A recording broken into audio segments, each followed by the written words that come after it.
22 Brattle Street in Boston, he appeared in over 300 cases, approximately a third before the Massachusetts Superior Court.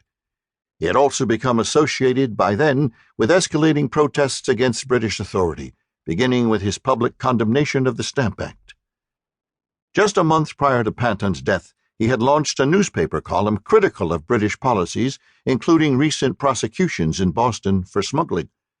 Besides affording an opportunity to further his political career, Rex versus Corbett magnified Adams' gravest fears.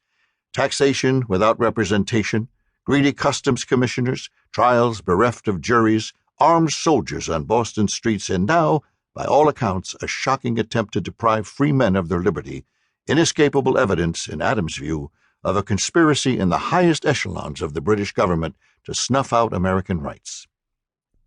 Predictably, the deadly fray became the talk of Boston. At first, the Patriot leader James Otis, famed for his political oratory and legal acumen, agreed to serve as co-counsel, but Otis's mental instability, reputedly compounded by bouts with the bottle, undercut his usefulness. With nowhere else to turn, Adams scoured his personal library, arguably the finest in Boston, for legal references and precedents pertaining to homicide and to the deeply unpopular practice of impressment long employed by the Royal Navy to replenish its ranks with merchant seamen. Law, history, theology, and political philosophy all figured in his research, occasioning nights spent poring over tomes both familiar and obscure. Neither before nor afterward in his legal career did Adams devote so many hours with near-bottomless energy to a single case. "I vainly thought as if I could shake the town and the world," he later confessed. Perhaps. On Wednesday, June 14th, inside a packed chamber on the second floor of the Boston courthouse, no trial had ever interested the community so much. Adams entered 4 pleas of justifiable homicide before a special court of admiralty.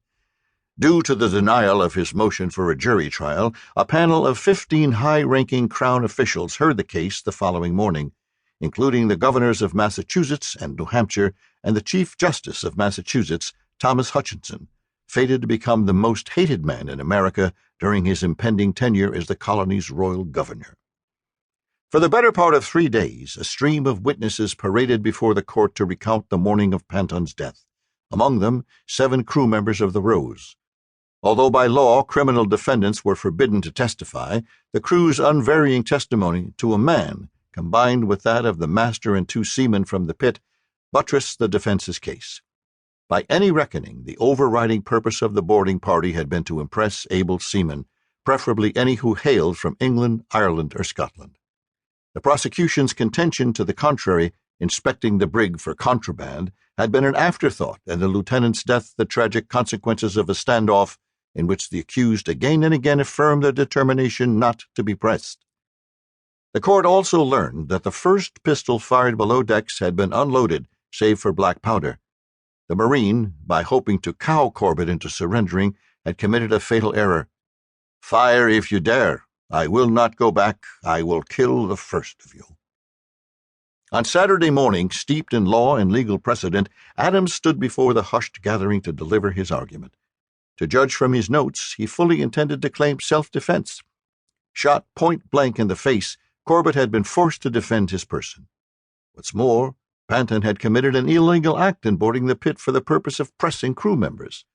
A little-known Act of Parliament passed in 1707 during the reign of Queen Anne expressly prohibited the impressment of seamen in North America, no matter their native origins, save for deserters. Adams's opportunity never arrived. Scarcely had he uttered a sentence before the Chief Justice arose from his chair to move that the judges adjourn to the council chamber. There, sequestered from the public, the panel deliberated for the remainder of the day and early evening, to the apprehension of much of Boston, not least Adams himself. Notwithstanding the week's testimony, he, like others, feared a conviction when the court reconvened, followed by the death sentence for all 4 defendants.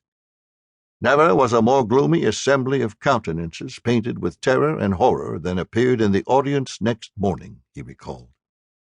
All the more astounding, then, once the prisoners had been summoned to the bar, that the president of the court, Governor Francis Bernard of Massachusetts, pronounced a unanimous verdict of justifiable homicide in necessary self-defense. And there, with no further explanation, the case